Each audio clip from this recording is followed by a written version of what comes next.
প্ৰহস্তৰ যুদ্ধ পতন। দূতে লংকালৈ গৈ ৰজাক বজ্ৰদংষ্টৰ মৃত্যুৰ কথা ক'লেগৈ।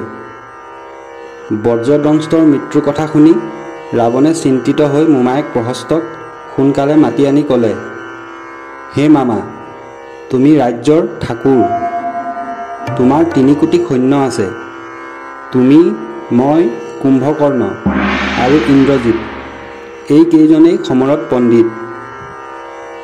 তোমাৰ প্ৰচণ্ড প্ৰতাপ, বহুত সন্ধি জানা, গতিকে শ্ৰীৰাম লক্ষ্মণক হাতে গলে বান্ধি আনাগৈ। ৰাৱণৰ কথা শুনি প্ৰহস্তই হাঁহি হাঁহি ক'লে, কোনো চিন্তা নকৰিবা, মই শ্ৰীৰাম লক্ষ্মণক ৰণত বিনাশ কৰিম। মই থাকোঁতে তুমি অন্যক কিয় যুদ্ধলৈ পঠাব লাগে? হে ৰাৱণ, তোমাক আগতেই কৈছোঁ, আমি সীতাক কেতিয়াও নিদিওঁ। যিমান যুঁজিব লাগে সিমান যুদ্ধ কৰিম।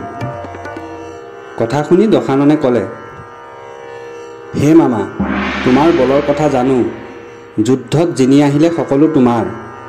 ৰাৱণৰ কথা কোনেও পেলাব নোৱাৰে। লগত ডাঙৰ ডাঙৰ বীৰবিলাকো যুদ্ধ কৰিবলৈ ওলালে।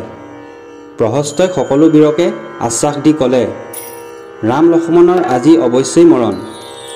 কাউৰী শগুনে আকাশ ঢাকি ধৰিলে। প্ৰহস্তৰ সৈন্যবিলাকে দশোদিশে অন্ধকাৰ কৰি মাৰ ধৰ কৰি পূবফালে আগবাঢ়িল। ২ দল সৈন্যৰ মাজত ৰণ লাগিবলৈ ধৰিলে। নানান অস্ত্ৰ গছ আদিয়ে বৰীক্ষণ কৰিবলৈ ধৰিলে। ৰাক্ষসৰ যুদ্ধত বান্দৰ সৈন্যবিলাক সংগ্ৰামত থিৰে থাকিব নোৱাৰি চাৰিওফালে পলাব ধৰিলে। পূব দুৱাৰত খুব গণ্ডগোল হোৱা বাকী ৩খন দুৱাৰত সৈন্যবিলাকে শুনিবলৈ পালে। ৩খন দুৱাৰৰ 4জন বীৰ মহেন্দ্ৰ, দেৱেন্দ্ৰ, অংগদ, হনুমানে শীঘ্ৰে বেগেৰে পূব দুৱাৰলৈ আহি নীলৰ সপক্ষ হৈ চাৰিবীৰে বৃক্ষ বৰীক্ষণ কৰিবলৈ ধৰিলে। ৰাক্ষসবিলাকে ৰণত সহ্য কৰিব নোৱাৰি পলাবলৈ ধৰিলে। তাৰ পিছত প্ৰহস্তৰ 4 বীৰৰ হাতত ধনুকৰ লৈ যুদ্ধত প্ৰৱেশ কৰা দেখি মহেন্দ্ৰ, দেৱেন্দ্ৰ, অংগদ, হনুমানে 4 বীৰৰ 4খন ধনু কাঢ়ি ভাঙি পেলালে। অংগদ বীৰে খং কৰি সিংহনাদ কৰিলে।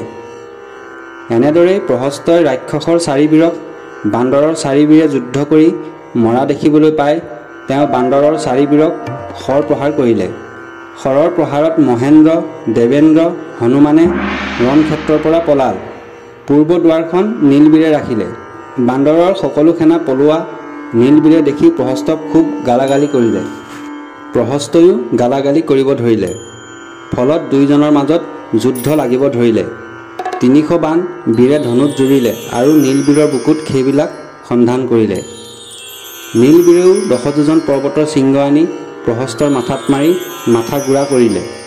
প্ৰহস্তৰ প্ৰাণবায়ু যোৱা দেখি দূতে গৈ ৰাৱণক বাৰ্তা জনালেগৈ। ৰাৱণে ক'বলৈ ধৰিলে, নৰ ও বান্দৰেই কাল হ'ল। ৰাজ্যৰ চূড়ামণি সেনাপতিৰো ৰণত মৃত্যু হ'ল। এতিয়া আৰু কাক পঠাম? মই নিজেই যুদ্ধলৈ যাব লাগিব।